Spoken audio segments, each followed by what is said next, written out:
नमस्कार दोस्तों। Very very good afternoon to everybody attending this class.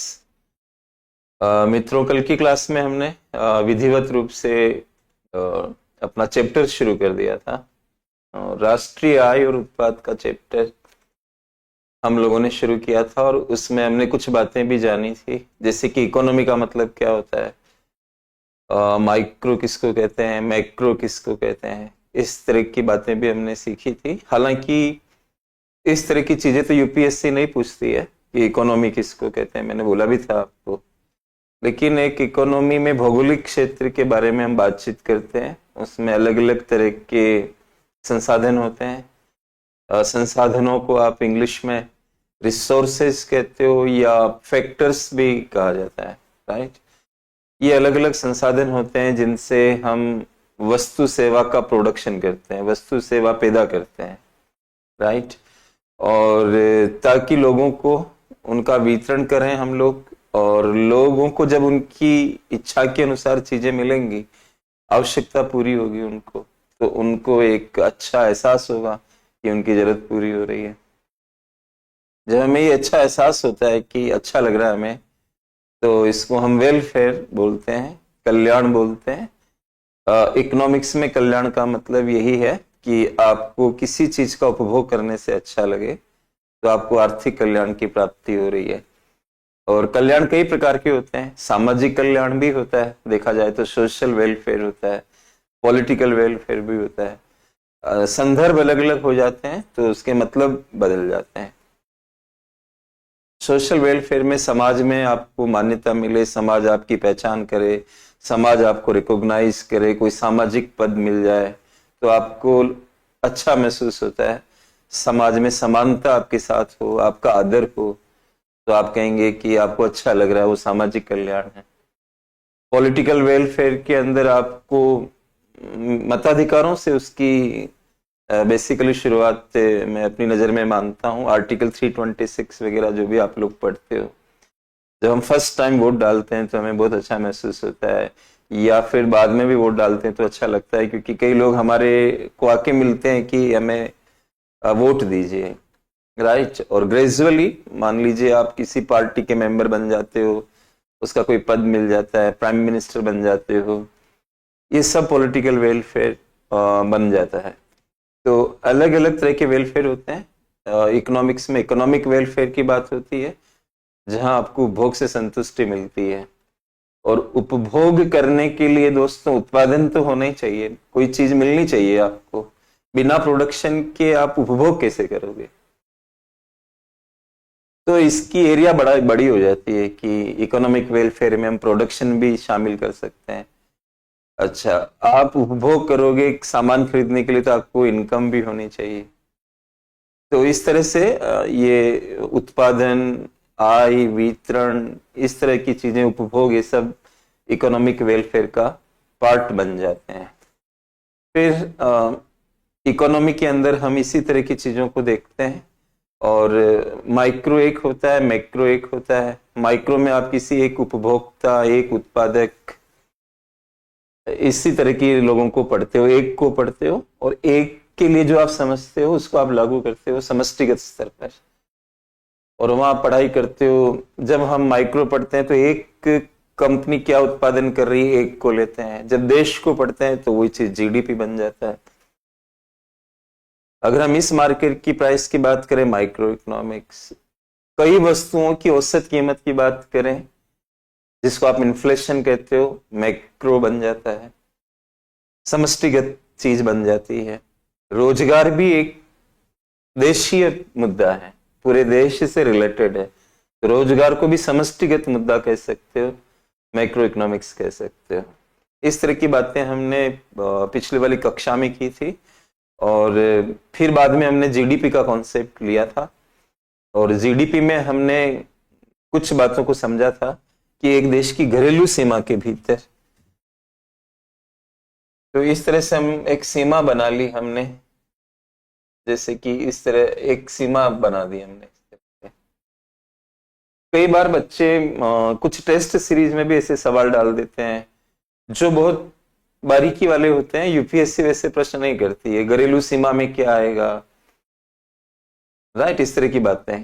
तो ज्यादातर केस में तो जहां एक राष्ट्र भौगोलिक रूप से अवस्थित है, शुरुआत आपको ऐसे करनी पड़ेगी, इंडिया भौगोलिक रूप से कहाँ है, वहीं तो उसकी बाउंड्री बनेगी। बस इसमें एक कॉन्सेप्ट होता है इकोनॉमिक टेरिटरी का। तो कई बार भौगोलिक जो आपकी टेरिटरी है उससे ऊपर नीचे हो जाती है इकोनॉमिक टेरिटरी।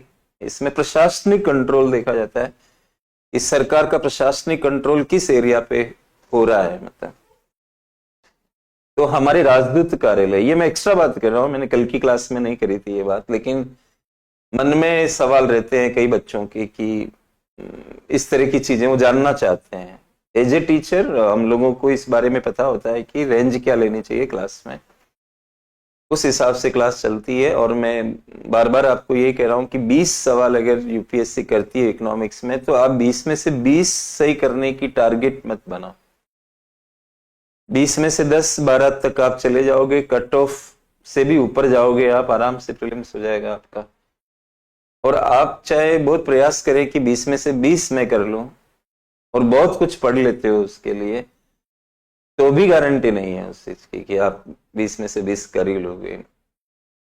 तो पढ़ाई में चयनात्मकता का दृष्टिकोण लागू करना अपरिहार्य होता है यूपीएससी के एग्जाम में दोस्तों, ठीक है। तो कई बार बच्चे सोचते हैं कि राजदूत कार्यालय होते हैं, तो हमारा राजदूत कार्यालय अमेरिका में है, तो हमारा एडमिनिस्ट्रेटिव कंट्रोल है उस पर। तो भौतिक रूप से हम इंडिया हमारा है, ये तो हमारी है ही है टेरिटरी, लेकिन एडमिनिस्ट्रेटिव कंट्रोल की डेफिनेशन से जाओगे तो वो राजदूत कार्यालय पर हमारा एडमिनिस्ट्रेटिव कंट्रोल है। अब हमारे राजदूत कार्यालय में कोई अमेरिकन काम करता है तो वो हमारी डोमेस्टिक टेरिटरी मानी जाती है। और 723 पेज की बुकलेट बनी हुई है, उसमें ऐसे सारे नियम दे रखे हैं जिसमें भारी मात्रा में आप कंफ्यूज हो जाओगे, इसलिए और वैसे सवाल बनते भी नहीं है। हमारा मिलिट्री बेस है, जैसे मालदीव में हमारा मिलिट्री बेस है तो हमारे इसमें काउंट होगा। साइंटिफिक सेंटर है कहीं पर, इंफॉर्मेशन सेंटर है कहीं पर, एयर इंडिया का कहीं पर काउंटर बना हुआ है जहाँ पे टिकट कटते हैं। तो वो एडमिनिस्ट्रेटिव कंट्रोल हमारा होने की वजह से वो हमारे में ही काउंट होगा। मूवेबल चीजें होती, हवाई जहाज होता है इंडियन, वो अमेरिका में है, आप उसमें चले गए तो आप उस डोमेस्टिक बाउंड्री में हो इंडिया की, ऐसा माना जाता है उसमें। तो मिलिट्री बेस है, ऐसे टेरिटोरियल वाटर्स हैं, एयर स्पेस है आपके ऊपर, कंट्री के ऊपर जो एयर स्पेस है, ये सब आपकी डोमेस्टिक टेरिटरी या बाउंड्री के अंदर आता है, ये आपको ध्यान में रखना है। बस ऐसे ही, इस पर यूपीएससी क्वेश्चंस नहीं करती है। अच्छा, बाहर के राजदूत कार्यालय हमारे यहाँ है तो एडमिनिस्ट्रेटिव कंट्रोल हमारा नहीं है, उनका है, तो हमारे देश के अंदर होते हुए भी हम उनको नहीं काउंट करेंगे। तो कौन काउंट होगा, कौन काउंट नहीं होगा, कब होगा, कैसे होगा, इसके लिए बहुत रूल्स हैं। आप उसमें नहीं अपना अलग से एनर्जी खराब करें। और सारे टेस्ट सीरीज बहुत अच्छे क्वेश्चंस बनाते हैं ऐसा मैं नहीं मानता। ज्यादातर टेस्ट सीरीज वालों का हाल ये है कि बहुत मुश्किल सवाल बना के उसमें प्रस्तुत करते हैं, फिर कहते हैं कि इनका उत्तर और सही ज्ञान लेने के लिए आप हमारे टूल्स खरीदो, मतलब हमारे टूल्स हैं उनको खरीदो, बुकलेट और ये सब, उन सब चीजों की वजह से ऐसा किया जाता है। थोड़ा आपको सावधानी रखनी पड़ेगी। बाकी तो हमने कुछ प्लस माइनस को छोड़ दो आप, बाकी तो जहां हम भौगोलिक रूप से हैं वही हमारी बाउंड्री बन रही है। बाकी कुछ अपवाद मैंने आपको बता दिए, राइट। और बेसिकली एडमिनिस्ट्रेटिव कंट्रोल का एरिया देखा जाता है। तो एडमिनिस्ट्रेटिव कंट्रोल कोई चीज ऐसी आपकी मिलिट्री बेस है मालदीव में, तो एडमिनिस्ट्रेटिव कंट्रोल आपका है उस पर, तो आपकी बाउंड्री में काउंट होगा, इतनी सी बात है, राइट। तो जो भी डोमेस्टिक बाउंड्री की परिभाषा है उसके तहत जो उत्पादन होता है उसको हम जीडीपी में शामिल करेंगे, और जो बाउंड्री के बाहर हमारे लोग काम कर रहे हैं वो जीडीपी में शामिल नहीं होगा। जैसे कि कल की क्लास में हमारे लोग बाहर जो पैदा करते हैं उसको हमने ये माना था, ठीक है, जो भी मैंने यहाँ पे लिखा था वो आप देख लेना, ए या बी जो भी, लेकिन बाहर हमारे भारत के लोग जो बाहर कमा रहे हैं उसको ये भारत के लोग हैं बाहर की तरफ, ये हमारी जीडीपी में काउंट नहीं होगा, और बाहर वाले इस जगह पे काम कर रहे हैं, हमारी बाउंड्री का पार्ट है एडमिनिस्ट्रेटिव कंट्रोल सरकार का, आपको हमारा ही बन रहा, लेकिन वो काम कर रहे हैं इंडिया के अंदर, तो हमारी जीडीपी में आएगा, क्योंकि एडमिनिस्ट्रेटिव कंट्रोल हमारा इस पर भी है और इस पर भी है, उस पर नहीं है, वो दूसरों के यहाँ काम कर रहे हैं। एनआरआई बहुत सारे भारत के बाहर चले जाते हैं, तो जिस एरिया में, वो एरिया में एडमिनिस्ट्रेटिव कंट्रोल भारत सरकार का नहीं है, संबंधित कंट्री का है, इकोनॉमिक टेरिटरी नहीं है हमारी, मैं ये कहना चाह रहा हूं यहाँ पे, तो उसको नहीं करेंगे हम, चाहे भले हमारे लोग हों, इससे कोई मतलब नहीं है। और इसके अंदर राजदूत कार्यालय बाहर वालों के आप हटा दो, बाकी जो भी कुछ है यहाँ पर हमारी एडमिनिस्ट्रेटिव कंट्रोल है, और विदेशी लोग काम कर रहे हैं इसके अंदर, तो वो हमारी देश की जीडीपी का पार्ट है, क्योंकि हमारी बाउंड्री के अंदर है, ये हमारी एडमिनिस्ट्रेटिव कंट्रोल इस पर भी है, सब पर है, तो सब आएगा, चाहे भले ही विदेशी हो। तो एक चीज तो आपको ये ध्यान रखनी है। दूसरा, जो जीडीपी हमने इंग्लिश में लिखा था कल, शायद जैसे मैंने जीडीपी को ऐसे बोला था, जीडीपी ग्रॉस डोमेस्टिक प्रोडक्ट, तो इसकी हिंदी सकल घरेलू उत्पाद होती है, शायद ऐसा ख्याल आ रहा है मुझे कि हिंदी अगर नहीं लिखी हो तो आप सकल घरेलू उत्पाद लिख लेना अपने नोट्स में, इसमें घरेलू शब्द इंपॉर्टेंट है यहाँ पे। ये डोमेस्टिक बाउंड्री है, इकोनॉमिक टेरिटरी है आपकी, सकल घरेलू उत्पाद। तो एक तो हम बाउंड्री की कॉन्सेप्ट है इसमें, बाउंड्री के अंदर बाहर का होगा तो भी हम जीडीपी में काउंट करेंगे। दूसरा, अंतिम वस्तु और सेवा, ये ध्यान रखिए।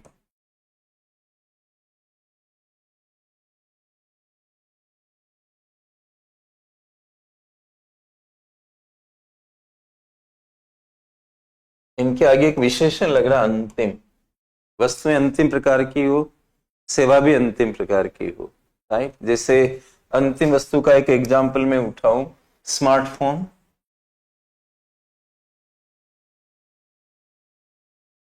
एक वस्तु ऐसी भी होती है जिसको मध्यवर्ती कहते हैं,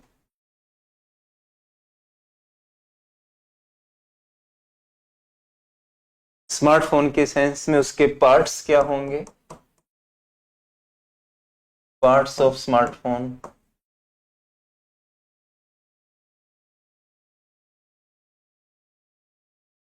जैसे कि आप कह सकते हो उसमें आईसी लगता है, एक इंटीग्रेटेड सर्किट, एक चिप होती है, कैमरा होता है, इस तरह से कुछ आदि, तो मध्यवर्ती हैं ये। अब स्मार्टफोन अगर 1 लाख रुपए का है,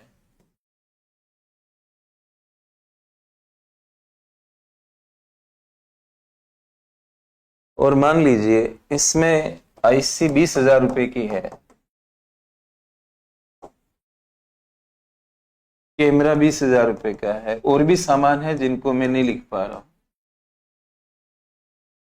तो आप इनको भी जोड़ लेते हो उत्पादन में, तो आप गलती कर रहे हो, क्योंकि 1 लाख रुपए की रेट में ये सब गया हुआ है, तो आप इनकी 2 बार काउंटिंग कर रहे हो। 1 लाख में अगर ये नहीं होते तब फिर आप देखते इनको, तो अंतिम में ये सब आ जाता है, राइट। ऐसा आप समझो इस चीज को। अगर कोई आईसी कैमरा ऐसा है जो स्मार्टफोन नहीं बना, स्मार्टफोन में यूज नहीं हुआ, फिर वो अंतिम रह गया, आप उसको उठा के ले आओ अगर आपके पास कोई डेटा है इसका। तो हम नहीं चाहते थे कि क्लास में कॉम्प्लेक्सिटी आए बेवजह की, कौन आपसे वहां यूपीएससी में पीटी में पूछ रहा है कि कैसे निकलेगा। एक बार सवाल आया था पीटी के अंदर, जीडीपी की परिभाषा को लेकर 4 ऑप्शन दिए थे, उसमें सारे ऑप्शन ऐसे लग रहे थे जैसे सभी सही हो, लेकिन कहीं सेवा गायब थी, तो कई वस्तु गायब थी, तो किसी के आगे अंतिम नहीं लगाया था। तो 4 ऑप्शन देख के आप उसको टिक लगाओ जिसमें वस्तु भी हो, सेवा भी हो, अंतिम भी लिखा हुआ हो, बाजार मूल्य भी हो। और बाकी आपको ध्यान रखना पड़ेगा, घरेलू जो सीमा है उसके भीतर का उत्पादन होता है जीडीपी। तो आप पहले पढ़े हुए हो या नहीं पढ़े हुए हो, इससे इस क्लास पे क्या फर्क पड़ता है, जो क्लास मैं अभी ले रहा हूं। आपको कॉमन सेंस रखना, जो मैं बता रहा हूं इस चीज को किताब से थोड़ी पढ़ा जाएगा कि 1 लाख रुपए को लेना है, न कि इनको लेना है अगर ये इसमें गए हुए हैं। तो सामान मिक्स होके दूसरा सामान बना देते हैं तो उसकी रेट में चला जाता है, तो फिर हम अलग अलग क्यों करेंगे? डबल काउंटिंग हो जाएगी, इनकी 2 बार काउंटिंग हो जाएगी, इनके ओरिजिनल फॉर्मेट में और इनके बदले हुए फॉर्मेट में, राइट। तो ऐसा कॉमन सेंस से इकोनॉमिक्स हो जाएगा, इसमें रटना करना कोई जरूरी नहीं है। बाउंड्री का कॉन्सेप्ट मैंने आपको बता दिया। ऑप्शन में आपको ये ढूंढना है कि घरेलू सीमा वगैरह लिखा हुआ है क्या। अगर चारों ऑप्शंस में कहीं नहीं हो तो कोई बात नहीं, जो है वो उपलब्ध ऑप्शंस उसमें सबसे बढ़िया कौन सा है उसकी खोज करिए और राइट लगाइए उसमें। इसी तरह की बात है दोस्तों। तो जीडीपी के बारे में हमने जो बातें करी वो फिर से सुन लीजिए। वस्तु के साथ सेवा का भी समावेश होगा। मैंने सेवा का भी एग्जाम्पल आपको दिया। मैं खान सर के यहाँ पढ़ा रहा हूं, ये मध्यवर्ती सेवा है, देख लो आप बोर्ड पे। सारे जितने स्टाफ है, सिस्टम्स है, सब इंटरमीडिएट के रूप में काम कर रहे हैं और एक प्रोडक्ट आपको मिल रहा है कोचिंग का। उस प्रोडक्ट की प्राइस में हम सब लोगों का गया हुआ है उसमें। तो खान सर जो हमें पेमेंट करते हैं वो फिर अलग से क्यों आप ऐड करोगे? टोटल फीस कितनी है एक बच्चे की, टोटल बच्चे कितने एडमिशन लिए, गुणा करिए और उतनी सर्विस फाइनली पैदा करी खान ग्लोबल स्टडीज ने। और इससे ज्यादा सरल मैं नहीं कर सकता क्योंकि मेरी एक लिमिटेशन है। ये लिमिटेशंस बहुत और अधिक कैसे समझाएं उसको लेकर पैदा हो जाती है। और ये लिमिटेशन टाइम भी पैदा करता है कि हमारे पास वक्त कितना, केवल इसी चीज को थोड़ी ग्रिल करना है हमें। तो जीडीपी का कॉन्सेप्ट हम लोग पढ़ चुके हैं और बहुत ध्यान से पढ़िए। इकोनॉमिक्स में अगर आपने ध्यान को इधर उधर करने की कोशिश करी तो आपकी पूरी क्लास क्रैश कर जाएगी। एक दूसरे से कनेक्टेड कॉन्सेप्ट होते हैं और प्रोफेशनल रहिए। जीएस आपके सिलेबस में जीएस इकोनॉमिक्स है। जीएस के लिए जो इकोनॉमी पढ़नी है आपको, इकोनॉमिक्स भी नहीं है, इंडियन इकोनॉमी है, वो भी जीएस के पॉइंट ऑफ व्यू से है। तो कितना पढ़ने की आवश्यकता इसमें होगी, उतना पढ़िए। जितने भी सक्सेसफुल लोग होते हैं वो मोटे रूप में चीजों को समझ के आगे बढ़ते हैं। तो वही आपको ट्रिक फॉलो करना पड़ेगा। तो हमारा पहला कॉन्सेप्ट जो जीडीपी का था, फर्स्ट तो जीडीपी पढ़ा था हमने कल की क्लास में, ये हमारा ओके हो गया है, फिनिश हो चुका है। अब दूसरे पे आएंगे जीएनपी। आप आज की क्लास नोट्स में यहां से शुरुआत करें। GNP and make the full form like this, gross national product.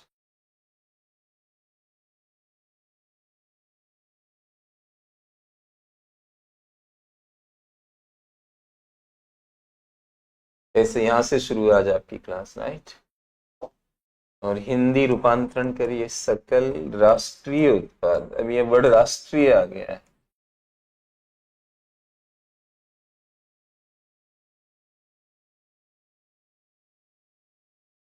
आपकी इच्छा हो तो आप इसको अंडरलाइन कर लो, क्योंकि घरेलू से हम कहां पर आएंगे, राष्ट्रीय उत्पाद।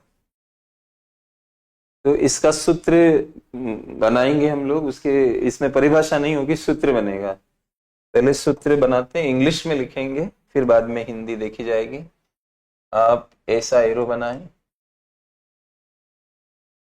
इसके बाद हमें फर्स्ट नंबर पे जीडीपी मिला था, तो जीडीपी को एज इट इज लिखना है।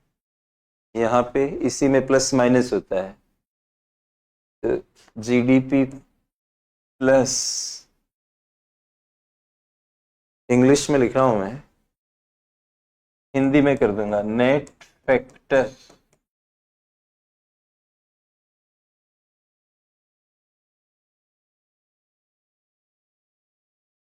Income, net factor income and abroad.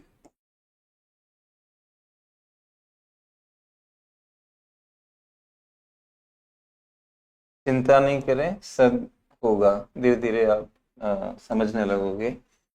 4-5 class, 6 class निकलने दो आप। GDP plus net factor income and abroad, इसका हिंदी रूपांतरण करते हैं विदेशों में ऐसा कर लेते हैं, इसको ऐसे करते हैं हम लोग, ऐसे करो। हाँ, इसकी हिंदी कर रहे हैं।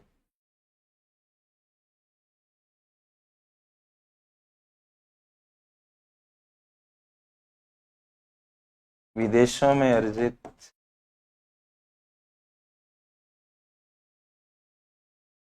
निवल साधन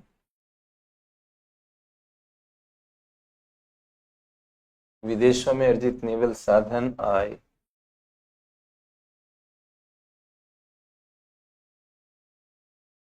विदेशों में अर्जित निवल साधन आय। नेट को हिंदी में निवल लिखते हैं आमतौर पे, ठीक है। और नेट, कई सारी चीजें नेट में होती है, उसको नेट रूप में निकाला जाता है। एक होता है, दो वर्ड होते हैं, ग्रोस मतलब टोटल, सकल। ग्रोस को सकल कहते हैं। जैसे यहाँ पे देखो आप, ग्रोस दिख रहा है ना, सकल। ग्रोस होता है, एक नेट होता है। नेट पे जाने के लिए ज्यादातर क्या होता है, ग्रोस में से कोई चीज माइनस करते हैं। तो सुनते रहेंगे आप, और अलर्ट होके क्लास करनी होगी। इकोनॉमिक्स की क्लास में अलर्टनेस चाहिए। कुछ टोटल होता है, उसमें से माइनस करते हैं, तो जो बच के आता है उसको नेट बोला जाता है आमतौर पे, राइट।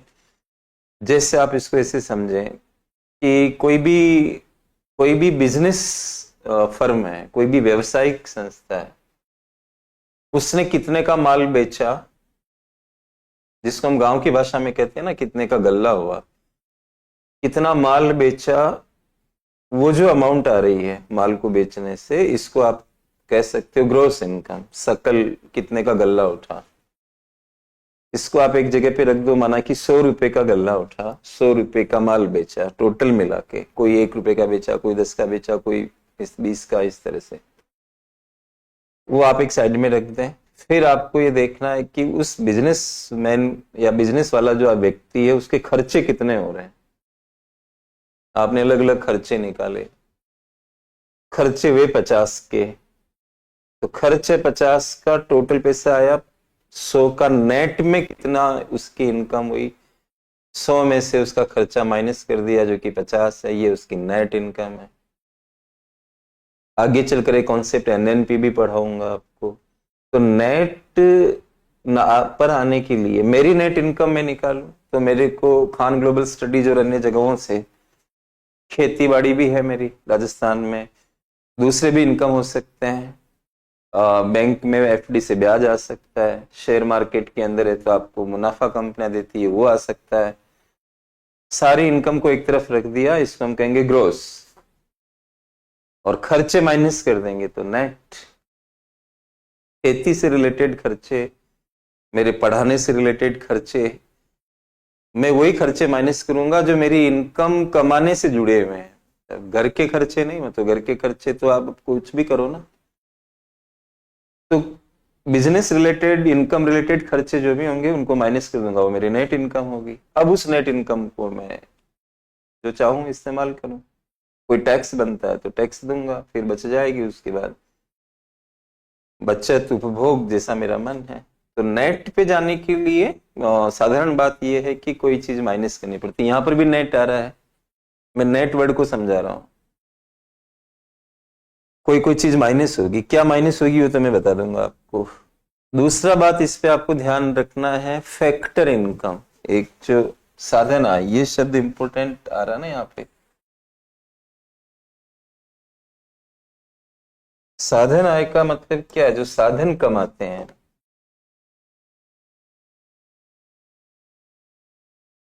साधन अर्जित करते हैं। कमाने की सही भाषा लिख दें अगर हम, अर्जित करना कहते हैं, साधन अर्जित करते हैं,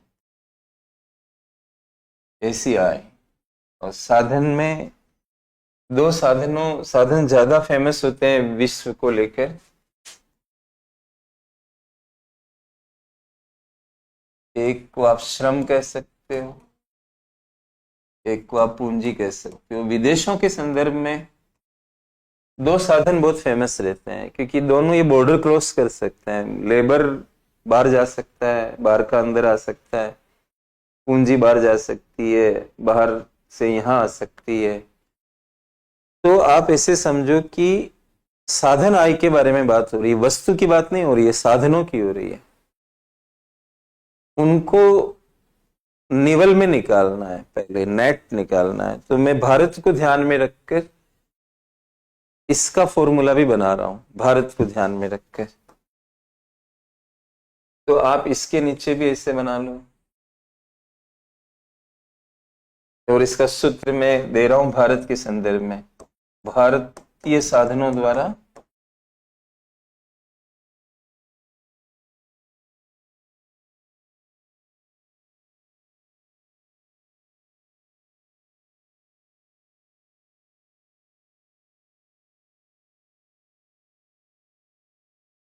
विदेशों में अर्जित आय।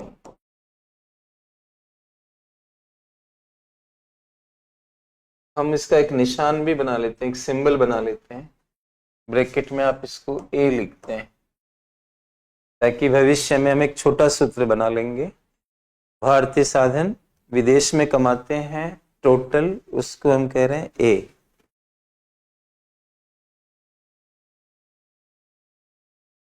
मैंने आपको क्या कहा कि कोई ना कोई चीज माइनस करते हैं नेट पे जाने के लिए। ये तो टोटल है, इसमें से हम माइनस कर देंगे, इसमें से विदेशी साधनों द्वारा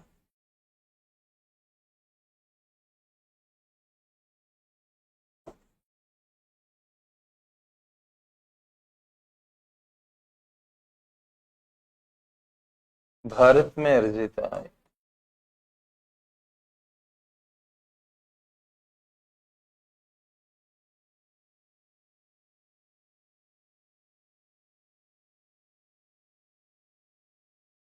इसका भी नाम डाल देते हैं बी।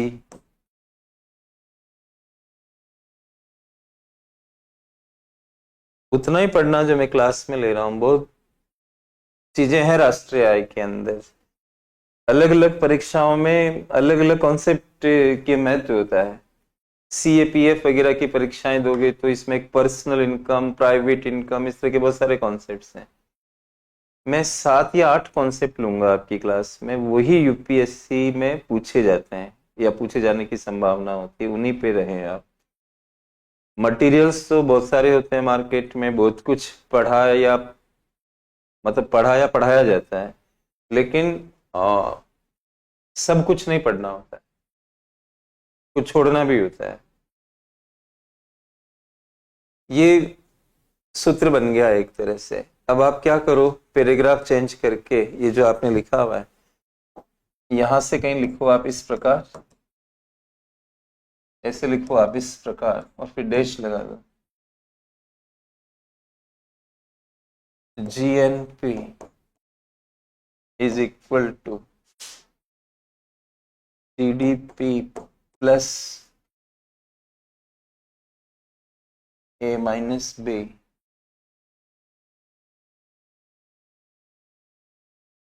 सिंपल हो गया है। ये हमारी निवल साधन आय आ गई विदेशों में जो हम कमाते हैं। जो रिजल्ट आएगा वो आ जाएगा। बी ज्यादा है तो माइनस निकलेगा नेट में। यहाँ पर मैथमेटिक्स जैसा चल रहा है वैसे चलाना, हमें इस चीज से मतलब नहीं है कि फाइनली इधर से माइनस आ रहा है जो इसको रिड्यूस कर रहा है। जो आएगा वो आ जाएगा। ये सूत्र बन गया आपका GDP plus A minus B। एक इंग्लिश मीडियम क्लास में बहुत पहले की बात है, संयोग ऐसा है कि उनका नाम मिलता जुलता है खान सर के इंस्टीट्यूट से, खान ग्लोबल स्टडीज, KGS, ऐसी एक और नाम है वैसा मिलता जुलता। उनके यहाँ में क्लास लेने के लिए करोल बाग गया हुआ था, और उसमें इकोनॉमिक्स 3 टीचर्स पढ़ाते थे, अलग अलग टॉपिक का बंटवारा था।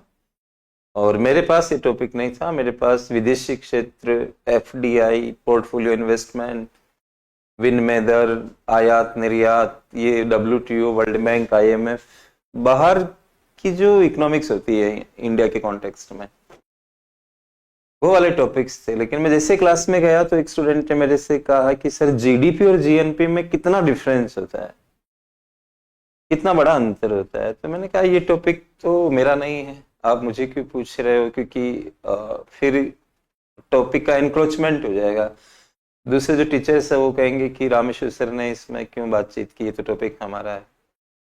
तो मैंने सविनय उनको मना कर दिया कि भाई मैं नहीं बता पाऊंगा, क्योंकि थोड़ा गलत मैसेज जा सकता है इससे। लेकिन वो पूरी क्लास ही पूछने लगी, आग्रह करने लगी, तो फिर मैंने कहा देखो एक आज मैं डिस्कस कर लेता हूँ,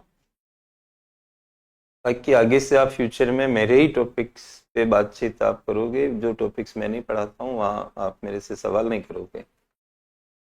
तो वो किस्सा याद आ गया मुझे यहाँ पर।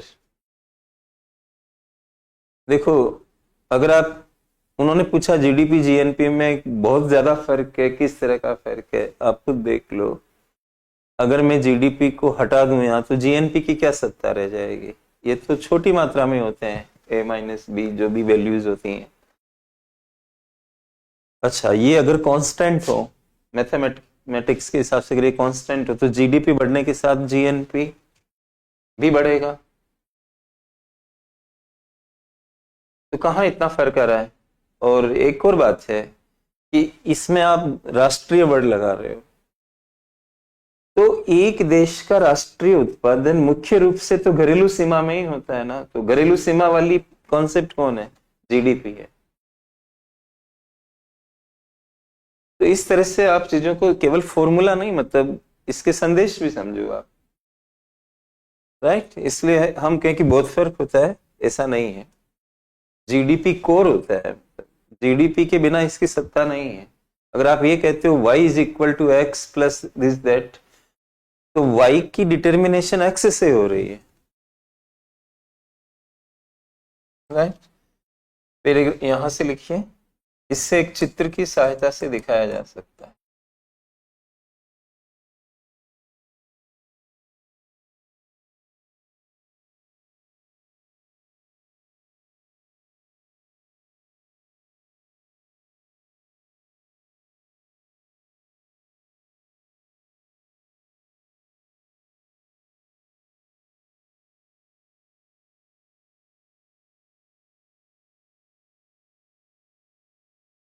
तो हम एक डायग्राम बना लेते हैं, उससे और अच्छा हो जाएगा। चलिए बनाते हैं।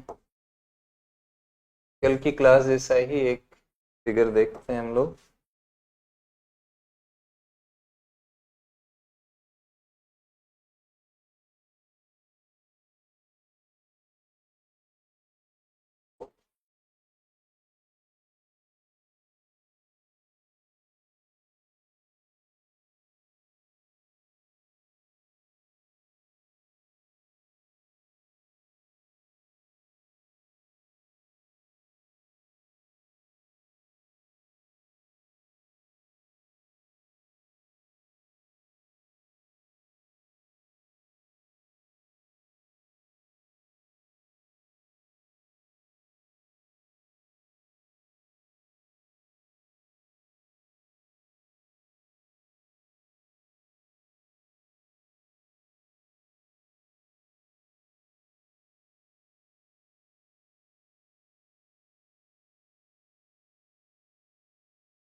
माफ कीजिए।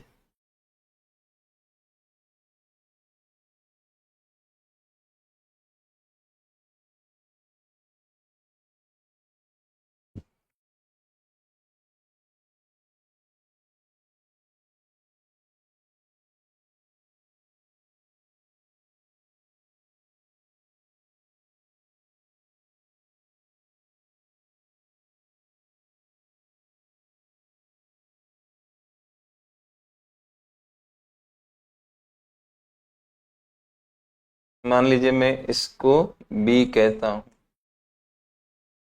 और इसको मैं ए कहता हूं।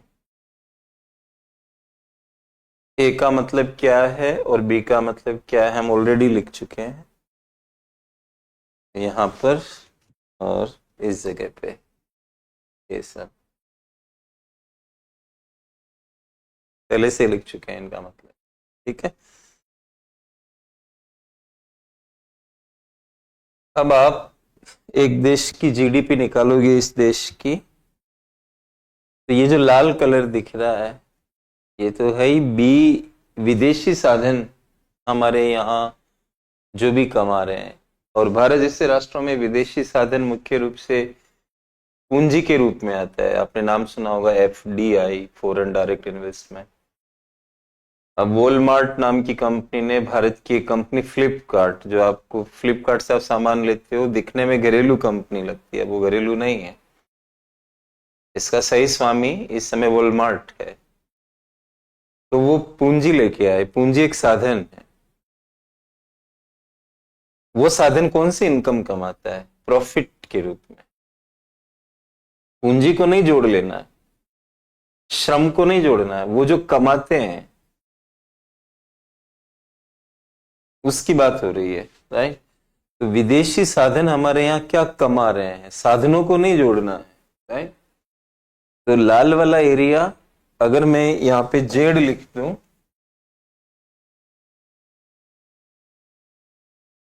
जीडीपी में जेड और बी दोनों आ जाएंगे, वो नहीं आएगा, राइट।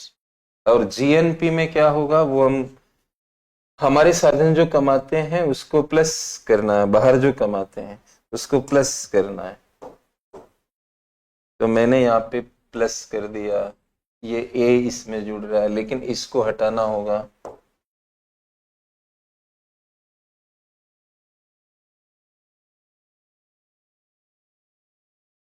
ये बाहर निकल जाएगा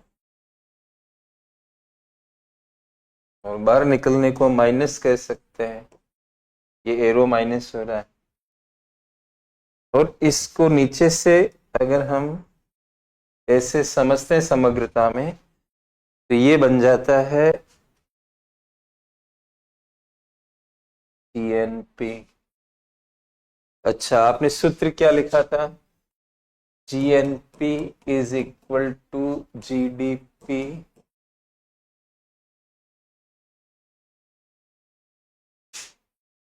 प्लस ए माइनस बी, ये लिखा था। अब इसी को आप कैसे सोल्व कर सकते हो? और GNP is equal to GDP plus A minus B, और G GNP is equal to sorry GDP minus B plus A. इस बी को आप पहले भी ला सकते हो, ये जीडीपी है उसमें से बी माइनस हो गया, जैसे जीडीपी में से बी माइनस प्लस ए।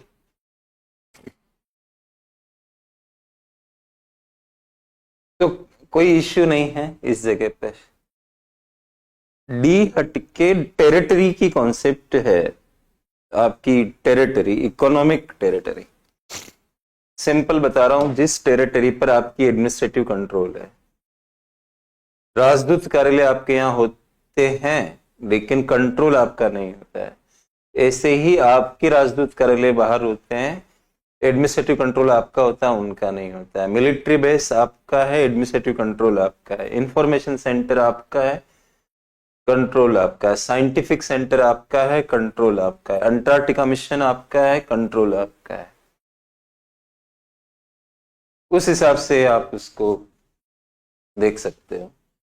तो कुल मिला के जीडीपी में डी जो है टेरिटरी की कॉन्सेप्ट है, डी हट के एन आ जाता है। हमारे नेशनल लोग, ऐसे समझ लो आप, एन का मतलब नेशनल्स, नागरिक टाइप के हमारे देश के साधन, चाहे भारत में हो चाहे बाहर हो। ये जो भी लाल लाल है ये सब भारत के ही तो है। तो भारत में क्या नेशनल्स नहीं होते?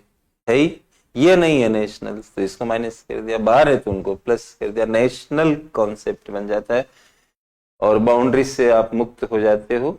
This is the point friends, right. ये जीएनपी की कॉन्सेप्ट है। इससे ज्यादा न तो सरल ही हो सकता है न कुछ हो सकता है। ये एटॉमिक एटम्स डिवाइड नहीं होते एक तरह से, वैसे ही एटॉमिक की ये प्रेजेंटेशन है। इसमें नई समझ कोई काम नहीं करेगी। इतना करने के बाद अगर anybody is not understanding it, what can I do? मैं तो समझा ही सकता हूँ। अच्छा, जो जीडीपी का कॉन्सेप्ट होता है, तो बात जीएनपी है, लेकिन जीडीपी की तरह ही साइड में लिख लें आप, जैसे हम कहते हैं जीडीपी, तो एक कॉन्सेप्ट होता है GSDP, gross domestic product, gross state domestic. और एक कॉन्सेप्ट होता है DDP, district domestic product, right. इस तरह से अब नेशनल वाले में नहीं बनेंगे, क्योंकि नेशन तो एक ही होता है, नेशन में नेशन थोड़ी होता है, तो इसलिए। लेकिन डोमेस्टिक बाउंड्रीज में स्टेट वगैरह, डिस्ट्रिक्ट, ऐसा कॉन्सेप्ट बन सकता है। तो हमारे यहाँ पर हम दो कॉन्सेप्ट पढ़ चुके हैं, जीडीपी, जीडीपी से मिलते जुलते concept GSDP, district domestic product, इस तरह के हैं। अब आपको देखना पड़ेगा डिस्ट्रिक्ट की इकोनॉमिक टेरिटरी कहाँ पर है, राज्य की इकोनॉमिक टेरिटरी कहाँ पर है, वैसे कॉन्सेप्ट बन जाएंगे। और ये आपका कॉन्सेप्ट बन जाता है जीएनपी का। तो दो तरह के कॉन्सेप्ट हम लोग पढ़ चुके हैं, राइट। तीसरे पे आइए, थर्ड कॉन्सेप्ट हम लोग लेंगे।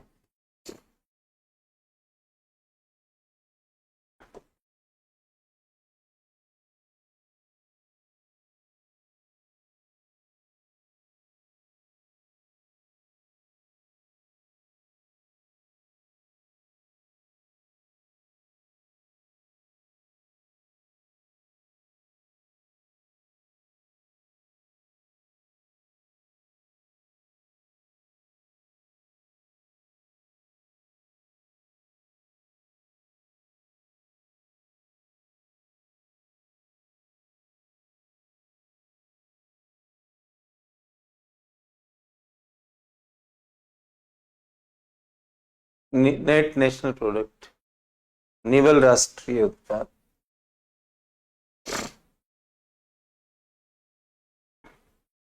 सीधा सूत्र लिखेंगे आप, आपको जो मिला है वो जीएनपी मिला है।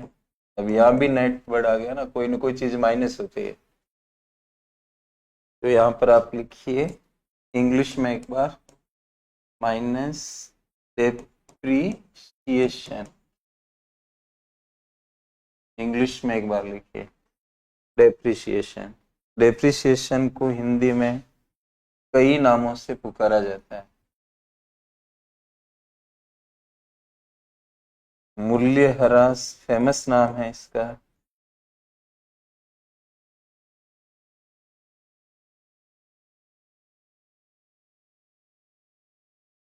Thank you.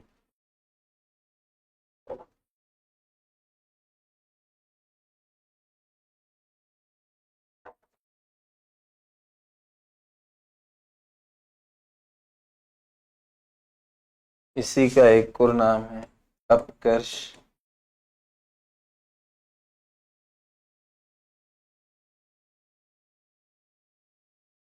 या मशीनों उपकरणों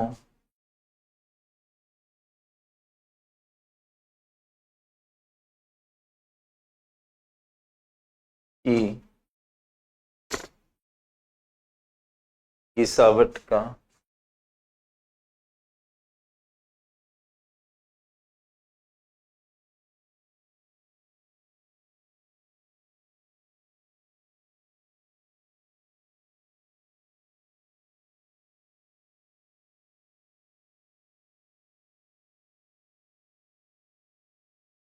अनुमानित मूल्य। एक बार लिखें आप, डेप्रिसिएशन वर्ड दो जगह यूज होता है, जिससे हम कहते हैं रुपए का डेप्रिसिएशन हो गया है, रुपए की वैल्यू का इरोजन हो गया, रुपया वीक हो गया डॉलर के कॉन्टेक्स्ट में, वहां भी यूज होता है ये। जैसे मान लो आप कहते हो कि 80 रुपए का $1, बाद में हमें पढ़ने को मिलता है कि 83 रुपए का $1, राइट। वहां भी डेप्रिसिएशन, डॉलर की मतलब भारतीय रुपए की डेप्रिसिएशन हुई है अमेरिकन डॉलर के कॉन्टेक्स्ट में, राइट। यहां भी डेप्रिसिएशन यूज हो रहा है, संदर्भ के अनुसार ही उत्तर करो आप, किस कॉन्टेक्स्ट में यूपीएससी पूछ रहा है। एक नोट आप इसके नीचे लगाओ, उसके बाद में मैं समझाता हूं आप इसको। तो आप इसके नीचे एक नोट लगाइए।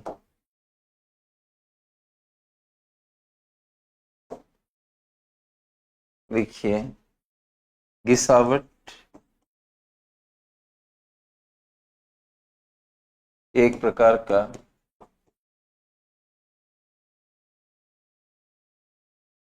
नकारात्मक उत्पादन होता है।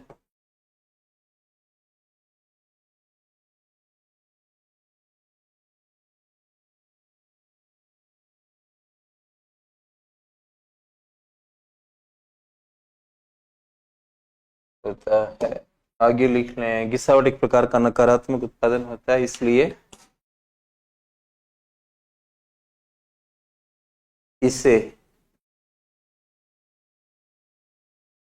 सकल उत्पादन में से हटा दिया जाता है, सकल उत्पादन में से हटा दिया जाता है,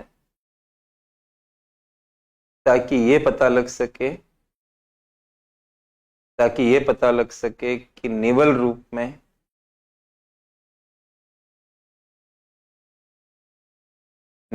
में कितना उत्पादन हुआ है, निवल रूप में कितना उत्पादन हुआ है, पूर्ण विराम लगा दें। तो अब आप इस चीज को समझें कि जब हम प्रोडक्शन करते हैं, कई तरह के प्रोडक्शंस होते हैं जहां मशीनों और टूल्स का इस्तेमाल होता है। ये डिजिटल बोर्ड जो आपको दिख रहा है, ये भी तो एक उपकरण है। सबकी इनकी लाइफ होती है और ये खराब होते रहते हैं, धीरे धीरे ये काम करना बंद कर देंगे, लेकिन उनका पतन अचानक नहीं होता है, ग्रेजुअली होता है, राइट। भवन की भी डेप्रिसिएशन होती है, बिल्डिंग, मशीन, उपकरण, ये सब की गिसावट नेगेटिव उत्पादन को दिखा रही है। जो हो रहा है वो तो हम जोड़ रहे हैं, लेकिन जो जा रहा है और ज्यादा हमें समझ नहीं आ रहा है कि वो जा रहा है, उसको भी देखना पड़ेगा। भले ही वो हमें नजर नहीं आ रहा है कि वो कैसे जा रहा है, लेकिन आपको अनुमान लगाना पड़ेगा, ये सोचना होगा कि कभी तो ये बोर्ड खराब होगा। तो इस बोर्ड की वैल्यू क्या है, मान लीजिए ये 2 लाख रुपए का बोर्ड है और इसकी अनुमानित लाइफ अगर आप 5 साल मान के चल रहे हो तो 40,000 रुपए के हिसाब से ये बोर्ड घिस रहा है, ऐसा मान लेते हैं। और आपको ये भी पता होना चाहिए कि लोग इनकम टैक्स देते हैं, कंपनियां इनकम टैक्स, कंपनियों के लिए कॉरपोरेशन टैक्स लगता है, लोगों के लिए इनकम टैक्स होता है। आगे पब्लिक फाइनेंस में पढ़ाऊंगा और वहां बताऊंगा कि कॉरपोरेशन टैक्स भी एक तरह का इनकम टैक्स है, उसको CIT कहते हैं, कॉरपोरेट इनकम टैक्स। फाइनली तो इनकम टैक्स बढ़ी आ रहा है, और इनकम टैक्स दिया जाता है नेट इनकम पर, न कि टोटल के ऊपर। तो Khan global studies private limited ये कंपनी है संभवतया जो आपसे जुड़ रही है कोचिंग सर्विस देने के लिहाज से, ये कंपनी हो गई। अब ये जितना पैसा आपसे लेते हैं सब पर नहीं इनको कॉरपोरेशन टैक्स देना है, जैसे हमें पेमेंट कर रहे हैं, दूसरे खर्चे वो सब माइनस होंगे, उसके बाद ही तो असली कमाई होगी। तो ये जो चीज माइनस करेंगे उसमें इनको ये भी माइनस करने की छूट होती है कि आपकी मशीनें, आपका बोर्ड, आपका कैमरा, आपके कंप्यूटर्स, इनका अनुमान लगा के कि ये किस हिसाब से घिस रहे हैं, आप उनकी वैल्यू को माइनस कर सकते हो उनके नियमों के अनुसार। और किस हिसाब से घिस रहे हैं इनका, इसका कोई मीटर नहीं होता जिसको लगा के आप माप सकते हो, एक आइडिया होता है, उसके अनुसार वो नियम होते हैं, उनके अनुसार आप घिसावट दिखा सकते हो और उसको खर्च मान सकते हो, और आपको कम टैक्स देना पड़ेगा उसमें। सरकार मानती है इस बात को, हर कोई मानता है कि हाँ कोई भी चीज हम उत्पादन हो रहा है। चाहे सेवा क्षेत्र में तो मशीनों का उतना इस्तेमाल नहीं होता है, मशीन शब्द का प्रयोग भी नहीं होता है। सेवा क्षेत्र में उपकरणों शब्द का प्रयोग होता है, उपकरण होते हैं। ध्यान रखिए मेरी बात पर, जो भी बातें मैं साइड में करता हूं वो भी आपको ठीक से समझनी है। सेवा क्षेत्र जितना भी होता है उसमें जो भी चीजें होती है उपकरण बोलते हैं, इक्विपमेंट कहते हैं। अगर आप पे वस्तु बना रहे हो, मैन्युफैक्चरिंग कर रहे हो, वहां मशीन शब्द का प्रयोग होता है। लेकिन आपको ये चीजों की जरूरत तो होती है और ये खराब भी होती है। एसी भी लगाना होता है, जैसे अभी ये क्लासरूम है जहाँ पे स्टूडियो है, जहाँ मैं खड़ा हूँ आपके सामने, यहाँ पर एयर कंडीशनर भी है, तो गर्मियों में वो चलेगा। इनकी मेंटेनेंस है, इनकी घिसावट है, तो नेगेटिव है। ओवरऑल देश को भी नुकसान ही है ना, मतलब कि उत्पादन क्षमता का इरोजन हो रहा है। उत्पादन क्षमता बोर्ड बनाएगा, उत्पादन क्षमता ट्रैक्टर बनाएगा, उत्पादन क्षमता आपकी मशीनें बनाएगी, समझ रहे हो आप? तो वो उत्पादन क्षमता धीरे धीरे कम होने लगती है ना, तो उसको भी ध्यान रखना पड़ेगा। इसलिए इसको क्या करते हैं, माइनस कर देते हैं। और आगे चल के मैं आपको बताऊंगा, एक ग्रीन जीडीपी का कॉन्सेप्ट बताऊंगा, ग्रीन जीडीपी। तो ये डेप्रिसिएशन एनवायरनमेंट का भी होता है, देखा जाए तो। जब आप कोई चीज पैदा करते हो तो एनवायरमेंटल लॉस भी होता है, उसको अगर आप माइनस कर दो तो ग्रीन जीडीपी बन जाता है। वो आगे देखेंगे हम लोग, लेकिन मैंने अभी इस समय इसलिए बात की ताकि आपको थोड़ा समझ आए, थोड़ा ज्यादा समझ आए, इसलिए मैंने ये बात की। और आमतौर पे मेरी आदत है कि मैं क्लास में जब कोई चीज समझाने के लिए एग्जाम्पल लेता हूँ तो वो भी कोई कॉन्सेप्ट ही होता है इन जनरल, जिससे क्या होता है कि हम हमें और ज्यादा नॉलेज मिल जाता है। तो ये फायदेमंद हो जाता है, इस तरह की एग्जाम्पल फायदेमंद हो जाती है।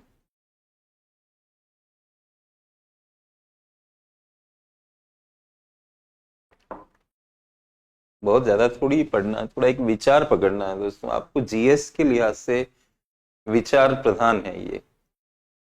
बस समझना क्या है, मशीनें घिसती है तो वो खराब हो रही है। अच्छा, दिल्ली में जो डीजल गाड़ियां होती है, टैक्सी वाले या कोई भी गाड़ी लेके आता है, तो डीजल गाड़ियों की लाइफ 10 साल है, पेट्रोल गाड़ियां 15 साल के लिए चलती है।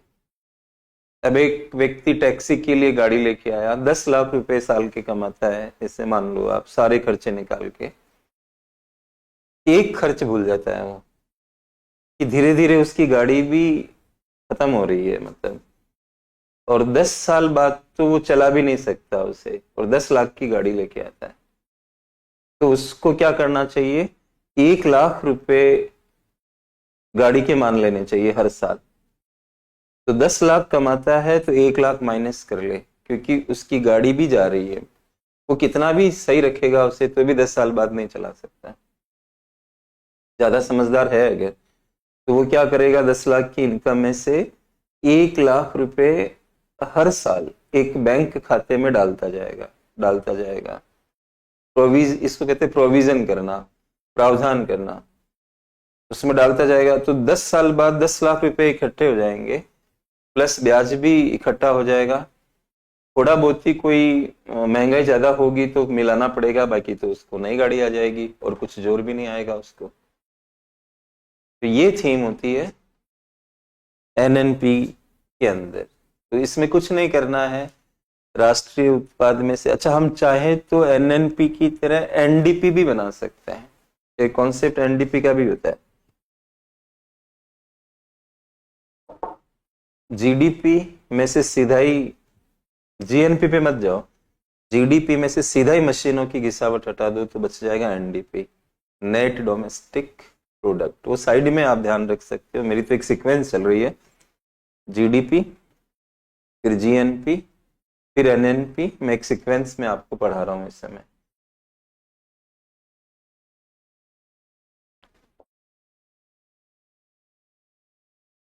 3 कॉन्सेप्ट हो चुके हैं, अब चौथा थोड़ा ध्यान से पढ़ना पड़ेगा आपको।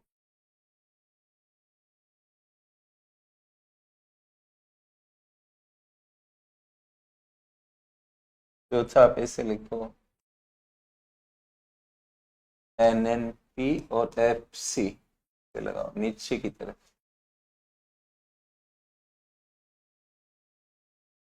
फुल फॉर्म करोगे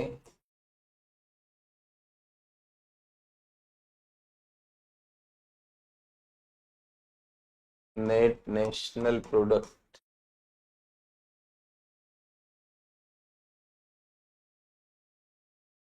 ये तो NNP का हो गया। FC का मतलब यहाँ पर ये है 8 फैक्टर कॉस्ट।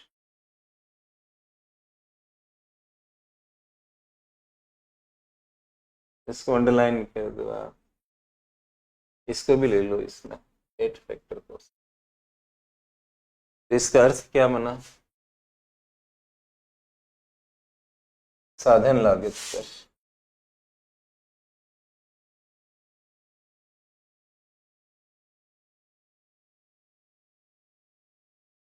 साधन लागत पर क्या है? NNP है।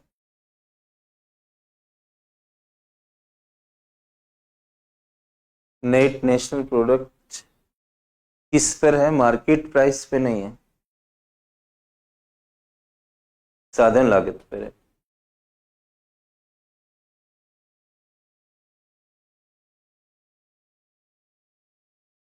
कुल मिला के हम पूरी बात को कैसे लिख सकते हैं, याद लगाओ यहाँ पे।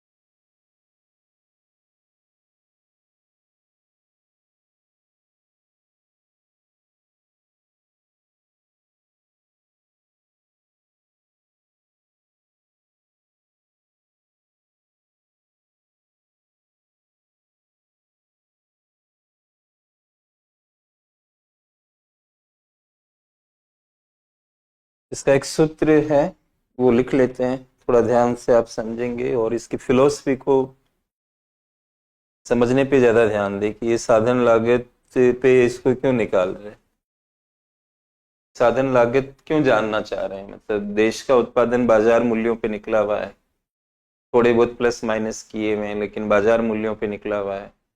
तो अब आखिर क्या जरूरत पड़ रही है कि हम देश के उत्पादन को साधनों की लागत पे निकालें?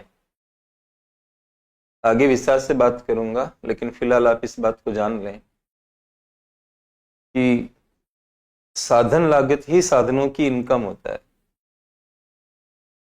ध्यान से सुने। पहले तो आपके मन में ये आ रहा होगा कि साधन लागत का मतलब क्या होता है। शब्द को अगर आप ठीक से सुनते हो और उस पर मनन करते हो तो भी आपको काफी कुछ पता लग जाता है। साधन लागत का मतलब साधनों को जो आप पेमेंट करते हो, साधनों को इस्तेमाल करने की जो लागत आती है उसको हम साधन लागत कहते हैं।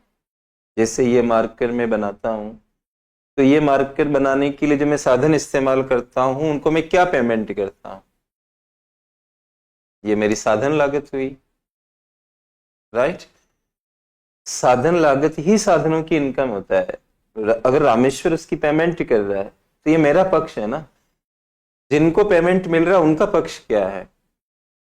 इनकम। उनको वही पेमेंट क्या नजर आ रहा है? Income. As a teacher Khan global studies में मैं क्या हूं? एक साधन। तो Khan global studies private limited company द्वारा मुझे पे किया जाता है, तो उनके लिए साधन लागत कितनी होगी? जो मेरे को पे करते हैं, लेकिन मेरे लिए वही चीज क्या होगी? इनकम होगी। इसलिए मैं हर महीने उस तिथि का इंतजार करता हूं। किस तिथि का? जिस तिथि को मेरा पेमेंट आता है।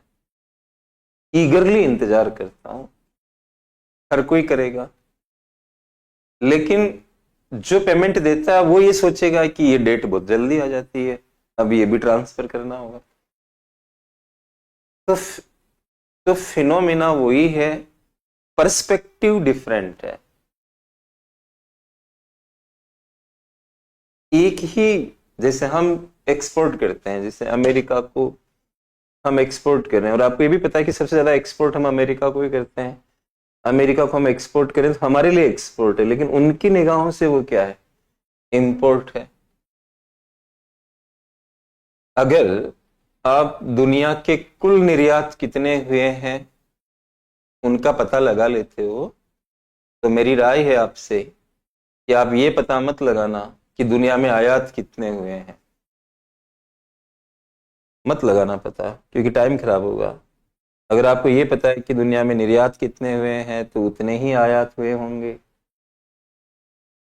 इसी प्रकार से कितना माल एक दुकानदार ने बेचा, ये अगर आपको पता हो तो ये पता मत लगाना कि माल कितना खरीदा गया। एक और एग्जाम्पल उठाता हूं मैं, बढ़िया एग्जाम्पल आपके काम आ सकता है। एक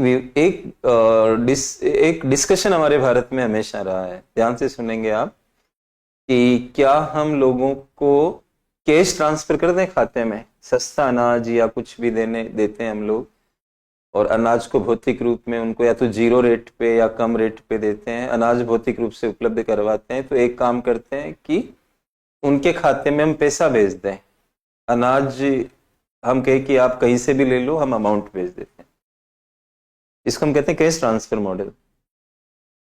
इस पे बहुत डिस्कशन है, मेंस में पढ़ाऊंगा आपको, जैसे खाद्य सुरक्षा का टॉपिक आएगा, पीडीएस का टॉपिक आएगा, तो क्या हम कैश ट्रांसफर में जाएं, इस तरह का विचार आएगा हमारी क्लास में, और मैं डिस्कशन करूंगा, फुल लेंथ डिस्कशन करूंगा, अभी नहीं। अभी मैं एक बात कहना चाह रहा हूं केवल। तो उसमें क्या हुआ कि एक रिसर्च हुआ, दिल्ली सरकार और सेवा नामक एनजीओ ने मिलकर दिल्ली के क्षेत्र पे रिसर्च किया कि कैश ट्रांसफर करने से क्या फर्क पड़ता है। कई लोगों का अनुमान था कि कैश हम भेजेंगे भोजन के लिए, अनाज के लिए, लोग इसका दुरुपयोग कर सकते हैं, वाइन पी सकते हैं, ये सब। तो रिसर्चर ने क्या किया, जिस एरिया में इसको लागू किया गया वहां की वाइन शॉप पे गए।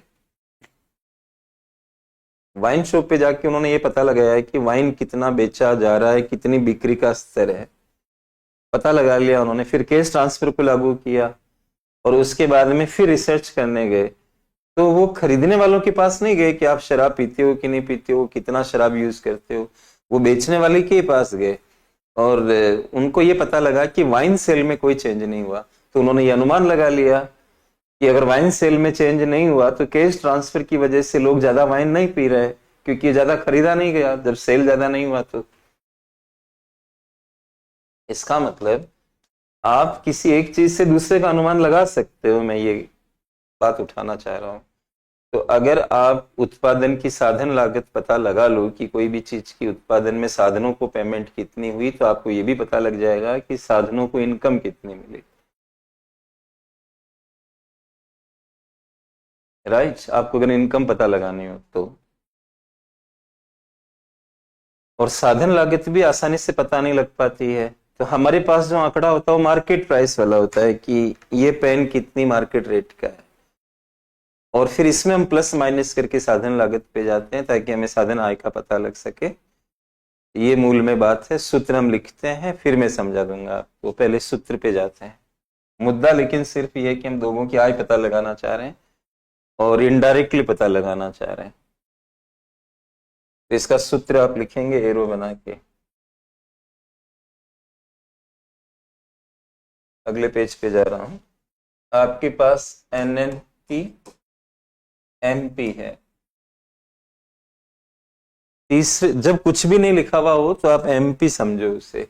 ये तीसरा कॉन्सेप्ट एनएनपी था ना, यहाँ कुछ नहीं लिखा हुआ है तो ये मार्केट प्राइस वाला माना जाता है। आप कहेंगे क्यों?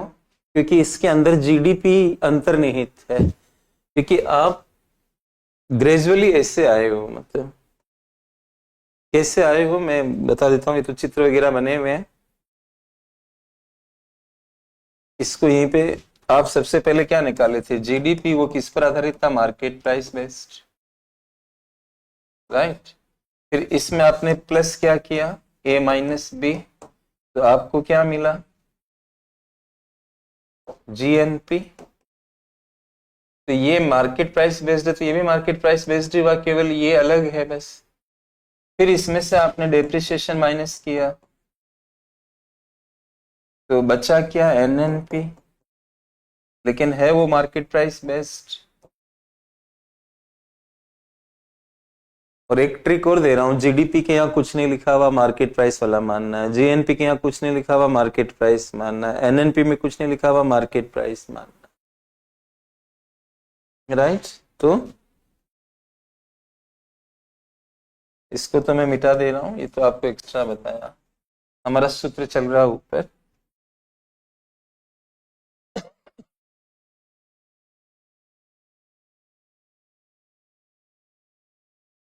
मार्केट प्राइस वाला निकला हुआ है, इसमें से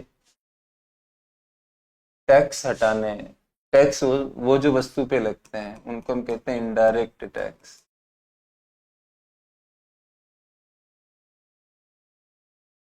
इनडायरेक्ट टैक्सेस को हटा देना है। मैं समझा दूंगा क्यों हटा रहे हैं। और अगर सब्सिडी हो तो उसको प्लस करना है।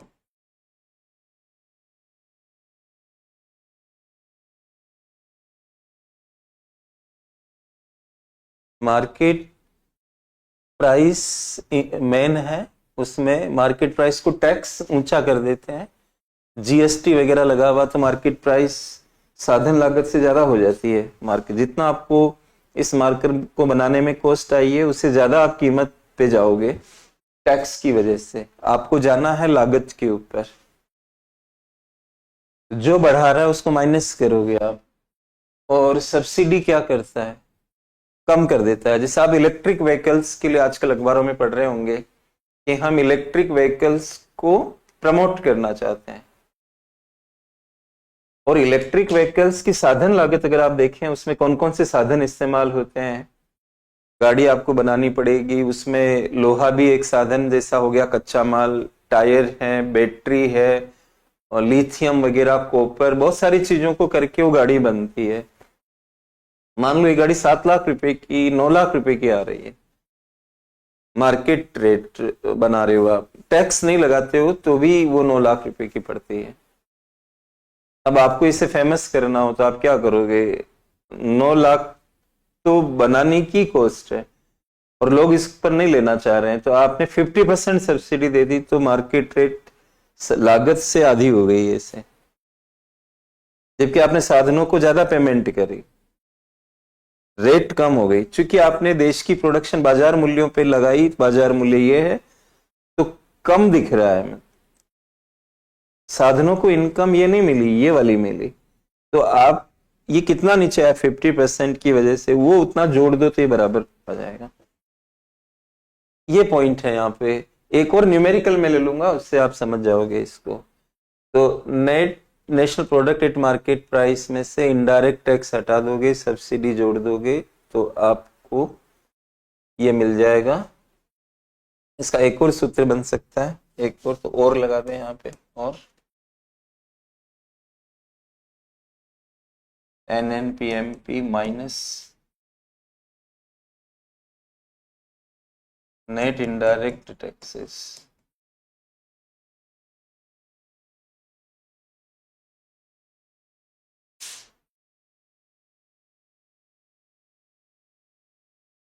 जब ये नेट लगा दोगे सब्सिडी हट जाएगा, क्योंकि टैक्स हम देते हैं, सब्सिडी गवर्नमेंट देती है। तो नेट रूप में लोगों ने कितना टैक्स दिया वो हटा देना है इसमें से। इसका भी सूत्र बना लेते हैं।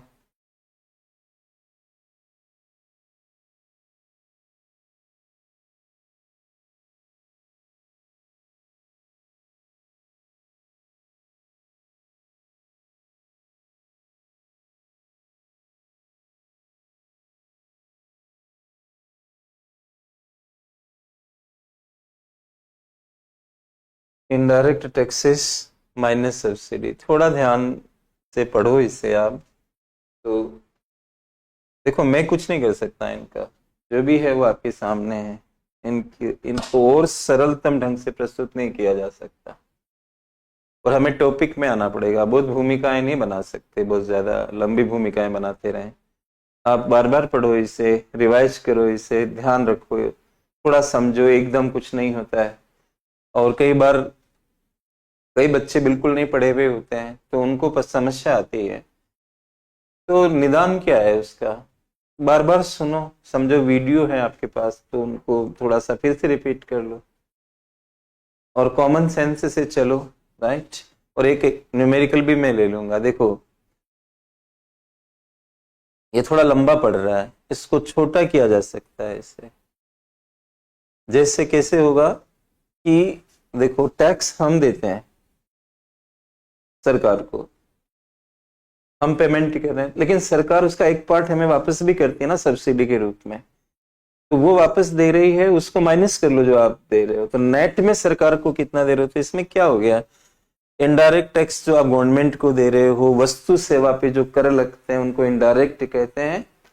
और ये चैप्टर खत्म होगा, उसके बाद में यही वाला चैप्टर पढ़ाऊंगा आपको जिसको पब्लिक फाइनेंस कहते हैं। आपके नोट्स के अंदर मैंने रोड मैप बना रखा है। फर्स्ट क्लास में मैंने आपको कहा था कि 6 चैप्टर है। दूसरे नंबर का जो अध्याय है जिसको लोक वित्त या इंग्लिश में पब्लिक फाइनेंस कहते हैं, टैक्स पब्लिक फाइनेंस में आते हैं। पब्लिक का मतलब गवर्नमेंट है। गवर्नमेंट को धन कहां से मिलेगा? टैक्सेस से मिलेगा मुख्य रूप से। तो बाकी तो गवर्नमेंट फाइन भी लगा सकती है। तो क्या राज्य फाइन ही लगाता रहेगा? तो फाइन से कलेक्शन तो तब लेगी ना जब हम लोग क्राइम करेंगे। सरकारी उद्योग होते हैं, उनसे भी मुनाफा मिलता है, तो क्या सरकार को मुनाफाखोर होना चाहिए? फिर एफिशिएंसी में इंप्रूवमेंट करके मुनाफा आ रहा है, अच्छी बात है। और उस मुनाफे को आप पब्लिक वेलफेयर में यूज कर रहे हो, अगर ऐसा कर रहे हो तो मुनाफा गलत नहीं है। फिर समझना होगा, हर चीज को समझने से ही आप थोड़ा वो कर पाओगे। और मैं गुणवत्ता के साथ कोई कॉम्प्रोमाइज नहीं कर सकता। गुणवत्ता युक्त ही अध्यापन आपको काम आएगा, सरलतम सरल अध्यापन काम नहीं आ पाएगा। ठीक है। तो दोस्तों सरकार टैक्स कलेक्ट करती है, सब्सिडियां भी देती है, तो एक पैसा लोगों की तरफ आ जाता है। तो नेट रूप में लोग कितना दे रहे हैं वो मैंने लिख दिया यहाँ पे। वस्तु सेवा के ऊपर जो सब्सिडियां दी जाती है, वस्तु सेवा पर जो कर लगते हैं, वही हमारी चर्चा का विषय होंगे, क्योंकि हम वस्तु सेवा के उत्पादन को पढ़ रहे हैं इस समय क्लास में। तो कॉमन सेंस कहता है कि हम उन्हीं टैक्स की यहाँ बात करेंगे जो वस्तु सेवा से जुड़े हुए हैं, या उन्हीं सब्सिडियों की बात करेंगे जो वस्तु सेवा से जुड़े हुए हैं। आपके खाते में सरकार पैसा ट्रांसफर करके सब्सिडी देती, वो यहाँ नहीं आएगा। ये ध्यान रखिए, जो सब्सिडी वस्तु की कीमत पे इंपैक्ट डालती है वो माइनस होगी यहाँ पे, और जो टैक्स वस्तु की कीमत को बढ़ाता है वो यहाँ पे दिखेगा। इनकम टैक्स से क्या वस्तु की कीमत बढ़ती है? इनकम टैक्स हम देते हैं, कंपनियां अपनी इनकम पे कॉर्पोरेशन टैक्स देती है, क्या उससे इनकम मतलब वस्तु की कीमत बढ़ती है? क्लियर कट आप समझो इस चीज को, याद नहीं करना है, समझना है कि टैक्स जो यहाँ पे आएंगे वो वस्तु सेवा से जुड़े हुए टैक्स होंगे, सब्सिडी भी वस्तु सेवा से जुड़ी हुई होगी। सिंपल बन गया ये। इस प्रकार से आपको साधन लागत निकल आएगी पूरे देश के उत्पादन की। राष्ट्रीय स्तर पूरे देश का जो उत्पादन है उसमें साधनों को पेमेंट कितना हुआ ये मालूम चल जाएगा, और वो ही साधन आय कहलाएगी, उसी को राष्ट्रीय आय कहते हैं। न्यूमेरिकल में बाद में लूंगा, एक नोट आप फिलहाल लगा दें यहाँ पे, एक नोट लगाइए।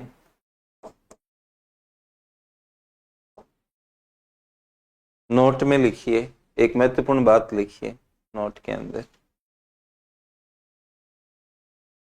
नोट में ये लिखिए कि एनएनपीएफसी को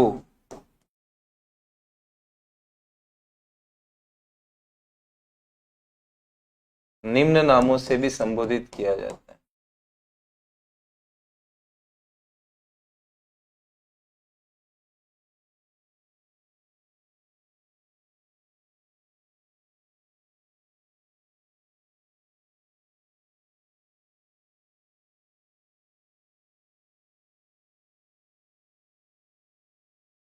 एनएनपीएफसी को निम्न नामों से भी संबोधित किया जाता है। दो नाम और मैं लिख रहा हूं नीचे।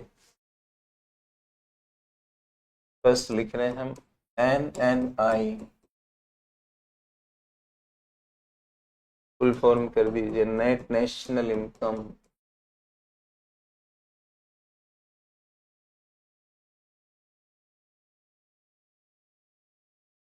यानी कि निवल राष्ट्रीय आय।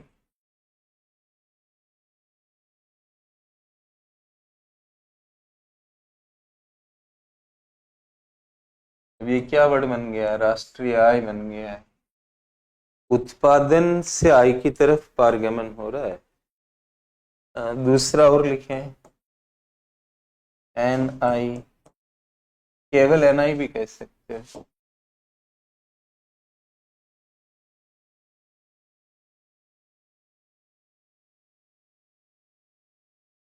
National income.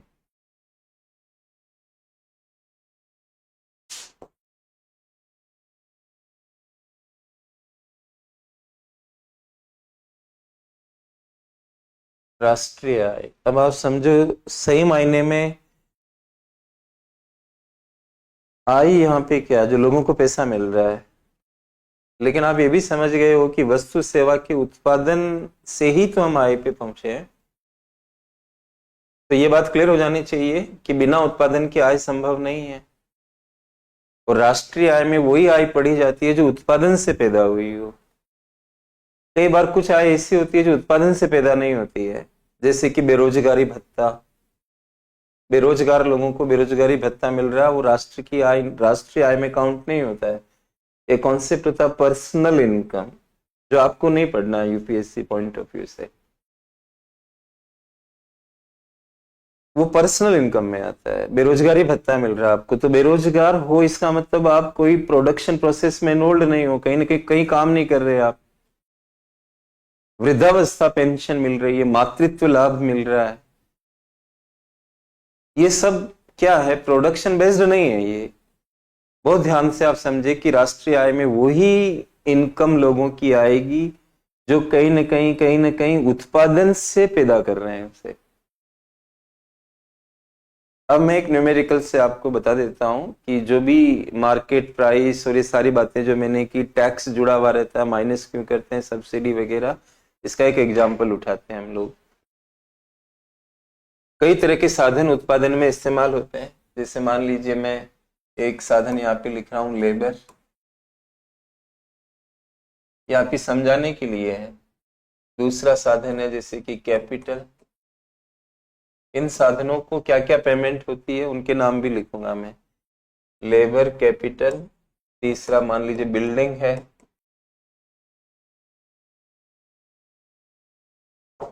चौथा कोई रॉ मटेरियल यूज कर रहे हो आप, इसको भी हम कैसे हटा सकते हैं? कच्चा माल तो होता ही है, उसको भी डाल दिया मैंने। पांचवा सबसे इंपॉर्टेंट होता है रिस्क उठाना, साहसिकता का गुण जिसमें होता है, तो उसको हम कह रहे हैं रिस्क। जोखिम ले रहा है एक आदमी, बिजनेस करने वाला आदमी जोखिम उठा रहा है। ये पांच चीजें लिख दी आपके सामने। इनको जो पेमेंट मिलता है वो भी लिख लेते हैं। मान लीजिए ये एक मार्कर की बात हम कर रहे हैं, तो एक मार्कर बनाने पे हम 2 रुपए पेमेंट करते हैं। थोड़ा सा इधर लिखता हूँ इसको।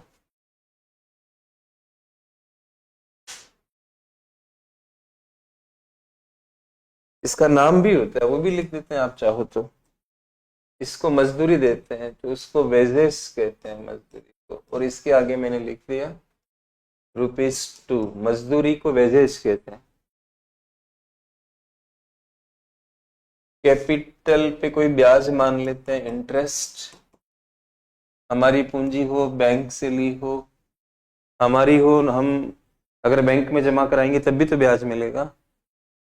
तो हमने एक अनुमान लगा लिया कि 1 रुपया इस पे पड़ रहा है एक मार्कर पे ब्याज के रूप में।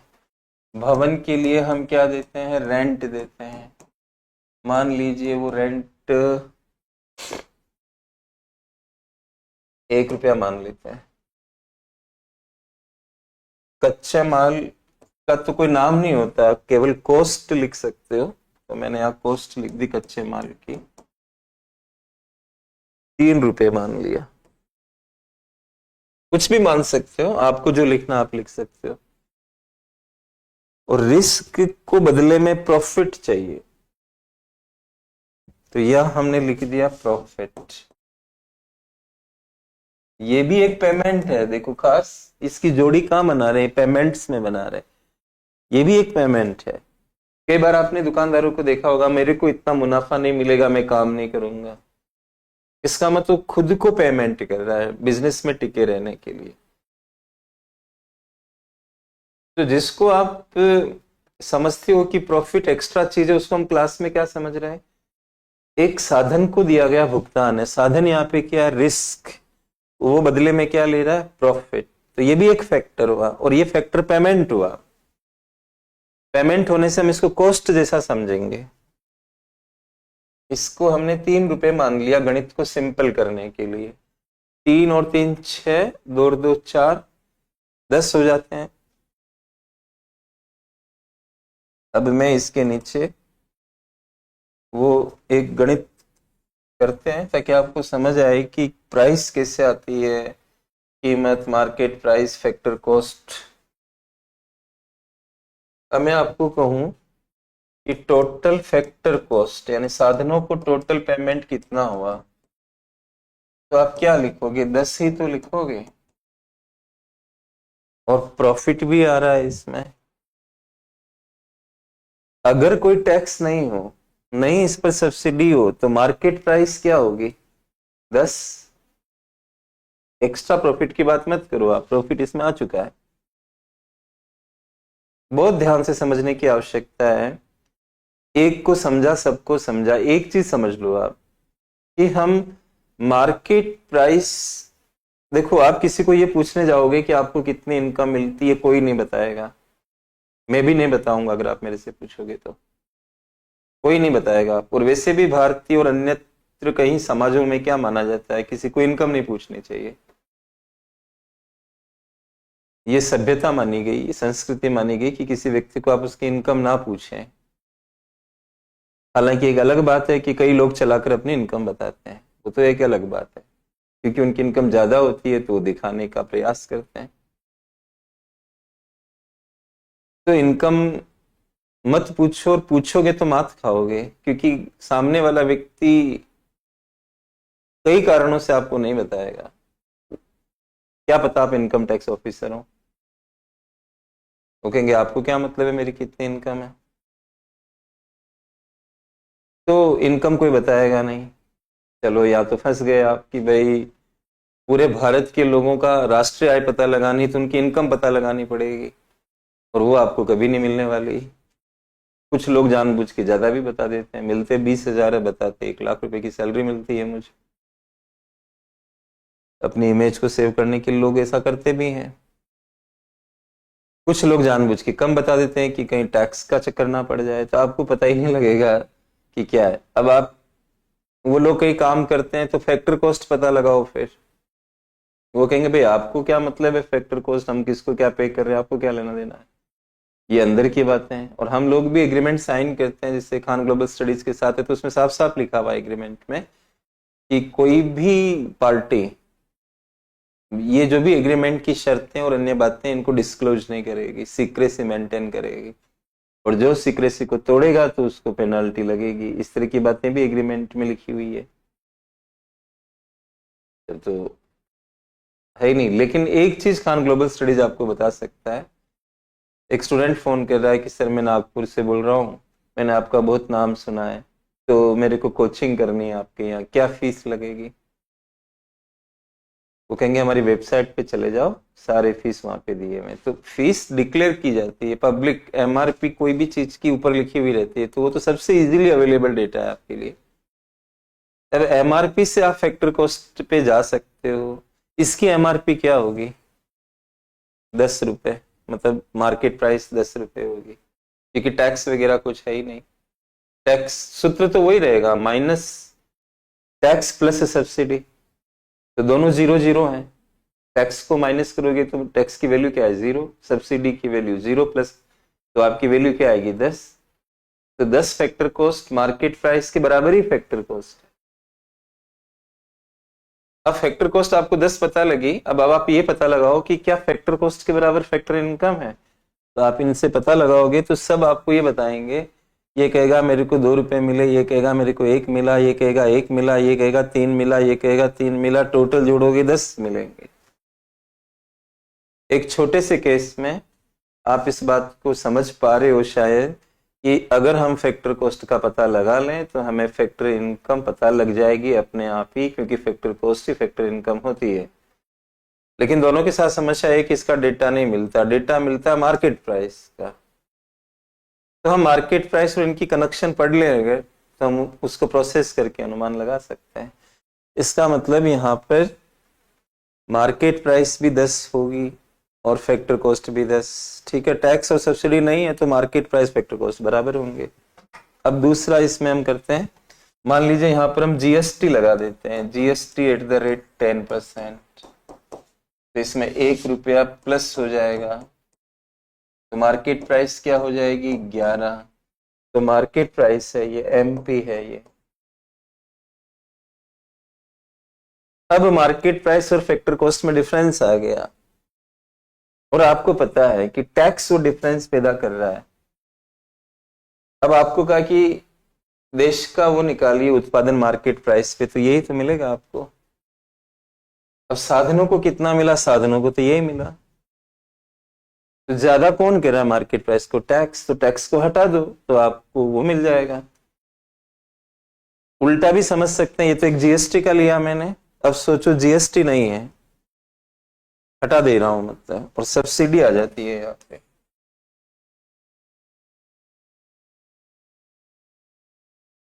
एट द रेट 10% पे प्लस की जगह माइनस हो जाएगा,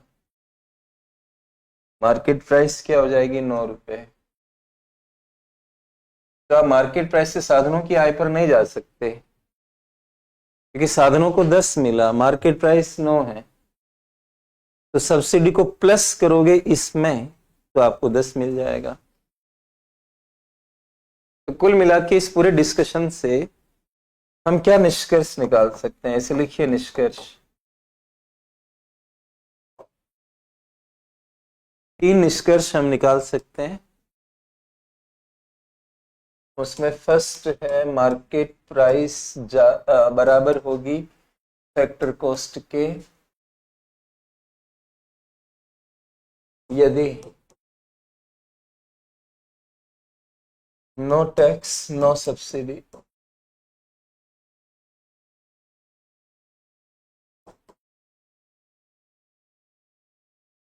दूसरा केस क्या होगा, मार्केट प्राइस ज्यादा हो जाएगी फैक्टर कॉस्ट से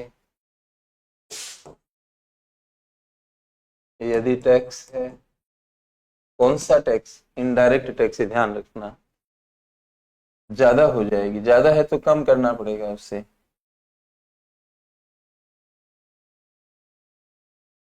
तीसरा, market price will be lower than factor cost यदि सब्सिडी है।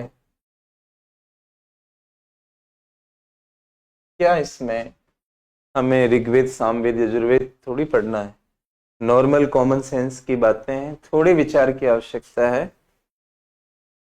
कुल मिला के एक बात समझो आप, जब हम किसी को पेमेंट करते हैं, चाय का कप हम मार्केट में ले रहे हैं, ठंड सर्दी और चाय का कप है, और इस पे तो टैक्स नहीं लगते हैं, क्योंकि अगर आप मॉल वॉल में जाओगे कहीं, नॉर्मल थड़ी वाले से चाय पीते हो आप, तो आप इसका अगर कोई पेमेंट कर रहे हो 20 रुपया, तो आप ये समझ लो कि 20 की जो मार्केट प्राइस आप पे कर रहे हो, ये कहीं ना कहीं इनकम पैदा कर रही है। उसमें किसके पास ज्यादा किसके पास कम ये मुद्दा नहीं है, इनकम 20 रुपए की जनरेट हो रही है एक कप पर। अब कितने कप आप सेल कर रहे हो इंटू कर दो, उतनी इनकम जनरेट हो रही है। अब जो कप के लिए समझे वो सबके लिए समझ लो आप।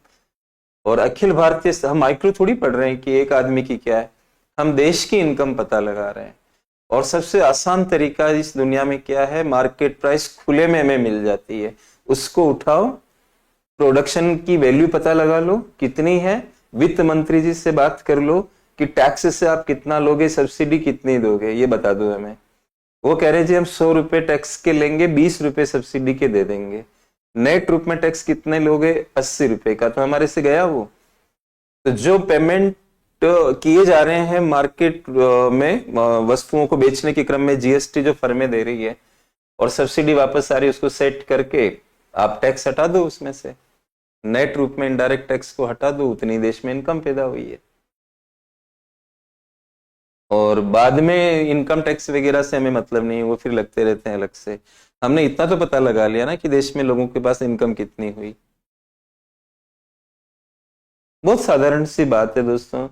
और कुल मिला के हम ये समझ सकते हैं कि देश की इनकम का जो मूलाधार है, जो उसका बेसिक आधार है, वो उत्पादन है दोस्तों। इसलिए हमारी सरकार या अन्यत्र कहीं पर भी सस्टेनेबल वे में इनकम जनरेट करने का तरीका बजट नहीं है, कैश ट्रांसफर नहीं है, प्रोडक्शन को प्रमोट करना है। राइट, तो इस तरह से आप समझे होंगे और वीडियो को रिपीट कर लेना। मैं कल मुलाकात करता हूं। धन्यवाद।